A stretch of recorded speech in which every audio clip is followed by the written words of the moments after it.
My name is Margi Grill, and I have a painting installation entitled Gone to Seed at Silverwood Park. Each painting in the series looks at a different invasive plant species in Minnesota. Currently, the park buildings are closed and all events are canceled, but you can still see my work through the gallery windows.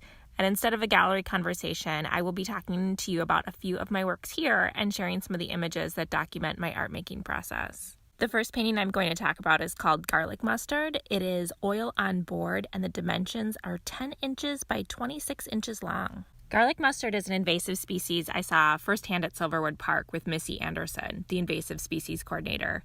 As we were walking around the park, she pulled up one as a demonstration. I brought it home so I could have a live study, but then realized the area around my home studio in St. Paul is quite infested with garlic mustard, so I had plenty of examples to work with. This is one of my favorites in the series. The color scheme really speaks to the summer landscapes I'm craving right now, and actually, garlic mustard rosettes were one of the first plants I saw coming up this spring. When I started sketching the design for this piece, I looked to the backgrounds of Italian Renaissance paintings for inspiration. I noticed in my research that there would be silhouettes of a plant in the foreground as if they were backlit. I used the copper leaf, an element I used throughout the series, to replicate this effect. I began with a few specimens of garlic mustard that exemplified the jagged or toothed triangular leaf pattern that you can identify them by. I did an outline in copper leaf first, and then painted the rest of the plant with a solid color, giving it somewhat of a halo effect. The semicircle of the exposed wood in the center of the painting also referenced the halos of Renaissance paintings. For this series as a whole, I did a lot of preparation to plan out each painting because I wanted to make sure I could integrate the wood grain into the design.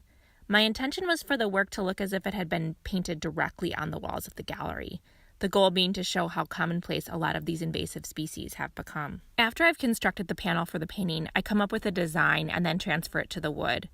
I do this to get the basic outline of each plant so it's recognizable as a specific species. Once that's completed, I let the painting process become more improvisational. I use primarily water-soluble oils, which are a medium that can be watered down to create a wash. I like using the medium because I can create a color block that's even and transparent. I'm able to create a sense of depth by building up layers and layers of translucent washes. Also, the shape the paint takes when it's watered down is similar to the wavering lines you find in landscape. There's always a balance between letting the wash go its own direction or trying to control it to look a certain way. Then finally, if I'm stuck on a painting, I'll pour a color over the area that isn't quite working and then piece the painting back together again. I had to do that with this painting quite a few times, especially in the lower middle section. For that reason, this part of the painting is more abstract. But if you look, you can still see little ghost-like images of the leaves through the layers. I think this relates nicely to the process of removing invasive plant species.